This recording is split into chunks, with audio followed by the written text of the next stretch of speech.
یہ آرٹیکل فضیلہ قاضی کے بیٹے نے لکھا ہے اور یہ بہت سخت ہے۔ اللہ پاک اس باشعور بچے کو سلامت رکھے۔ یہ آرٹیکل آج ایکسپریس ٹریبیون سے ڈیلیٹ کروا گیا ہے۔ انعام الرحمن ایڈوکیٹ نے اس کا اردو ترجمہ کیا ہے۔ اسے خود بھی پڑھیں اور آگے بھی پھیلائیں تاکہ دوبارہ ڈیلیٹ کروانے سے پہلے 10 بار سوچیں۔ It is over, written by Zoreen Nizami. طاقتور بوڑھے مرد اور عورتیں جو اقتدار میں ہیں ان کے لیے یہ سب ختم ہو چکا ہے۔ نوجوان نسل کو آپ جو کچھ بیچنے کی کوشش کر رہے ہیں وہ کچھ بھی نہیں خرید رہی۔ آپ اسکولوں اور کالجوں میں جتنے بھی لیکچر اور سیمینارز کا اہتمام کر لیں، حب الوطنی کو فروغ دینے کی کوشش کر لیں، یہ کام نہیں کر رہا۔ حب الوطنی فطری طور پر آتی ہے جب برابر مواقع ہوں، مضبوط انفراسٹرکچر ہو اور مؤثر نظام موجود ہو۔ جب آپ اپنے لوگوں کو بنیادی ضروریات فراہم کریں اور ان کے حقوق یقینی بنائیں تو آپ کو اسکولوں کالجوں میں جا کر طلباء کو یہ نہیں بتانا پڑے گا کہ وہ اپنے ملک سے محبت کریں، وہ ویسے بھی کریں گے۔ نوجوان ذہن، جنریشن زیڈ، الفا، وہ بالکل جانتے ہیں کہ کیا ہو رہا ہے، اور آپ کی مسلسل کوششوں کے باوجود کہ آپ انہیں اپنا حب الوطنی کا نقطہ نظر بیچیں، وہ اسے دیکھ رہے ہیں۔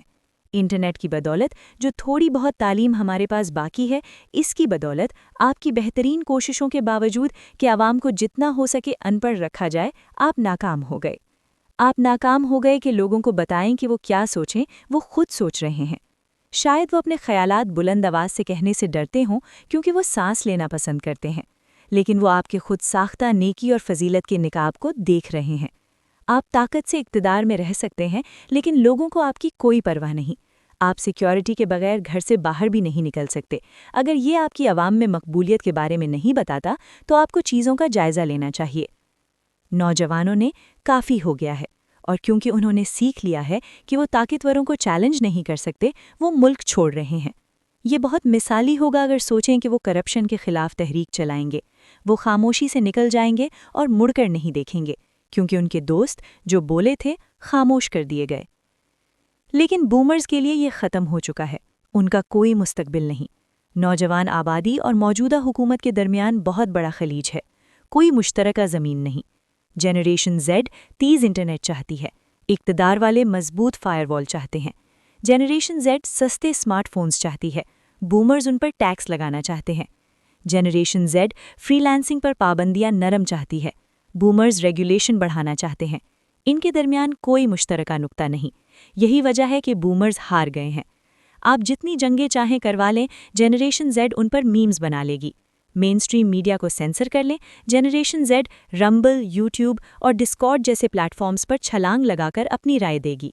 بومرز، اب آپ خیالات کو سینسر نہیں کر سکتے۔ وہ دن گئے جب آپ لوگوں کو بیوقوف بنا سکتے تھے، اب کوئی بیوقوف نہیں بن رہا۔ ہاں، ہمارے پاس لائبریریاں نہیں۔ ہاں، اپارٹمنٹ کرائے پر لینا افورڈ نہیں کر سکتے۔ ہاں، کار خریدنا افورڈ نہیں کر سکتے۔ آپ کی محنتوں کی بدولت جو معیشت ہمیں سونپی گئی ہے وہ آپ کے اخلاق سے بھی بدتر ہے۔ لیکن اس سب کے باوجود ہم چلتے رہتے ہیں، کتابوں، سوشل میڈیا، کافی شاپس، جتنا میں ان سے نفرت کرتا ہوں، اور ڈبل پیٹی بیف برگرز میں تسلی ڈھونڈتے ہوئے۔ ہم گندے پانیوں میں تیرتے رہتے ہیں۔ ہم آپ کی ٹی وی پر تقریریں نہیں دیکھتے کیونکہ اکثر جو آپ کہتے ہیں وہ ہنسی کا سامان ہوتا ہے۔ اس کے لیے ہمارے پاس اسٹینڈ اپ کامیڈی ہے۔ مین سٹریم میڈیا کیوں دیکھیں؟ وقت بدل رہا ہے اور جتنی جلدی آپ سمجھیں اتنا بہتر۔ لیکن آپ کو بھی پرواہ نہیں۔ آپ کے بچے باہر ہیں، آپ روزانہ لاکھوں کما رہے ہیں، آپ کے پاس لامحدود طاقت ہے، آپ بہترین کھانے کھاتے ہیں اور صاف پانی پیتے ہیں۔ آپ کو پرواہ کیوں ہوگی؟ تب ہوگی جب آپ کو پتہ چلے گا کہ کوئی آپ کی نہیں سن رہا۔ جانتے ہیں کیوں؟ جنریشن زیڈ نے ہیڈ فون لگا رکھے ہیں اور اسپوٹیفائی پیڈ ہے۔ اگر صورتحال ناقابل برداشت ہو گئی تو آدھے کے پاس جانے کے وسائل ہوں گے، باقی آدھے آپ کو اپنا میوزک سنائیں گے، اور اچھے انداز میں نہیں۔ بومرز، ہم تنگ آ چکے ہیں۔ ہم آپ کا نیریٹو اب نہیں خرید رہے، یہ پرانا ہو چکا ہے۔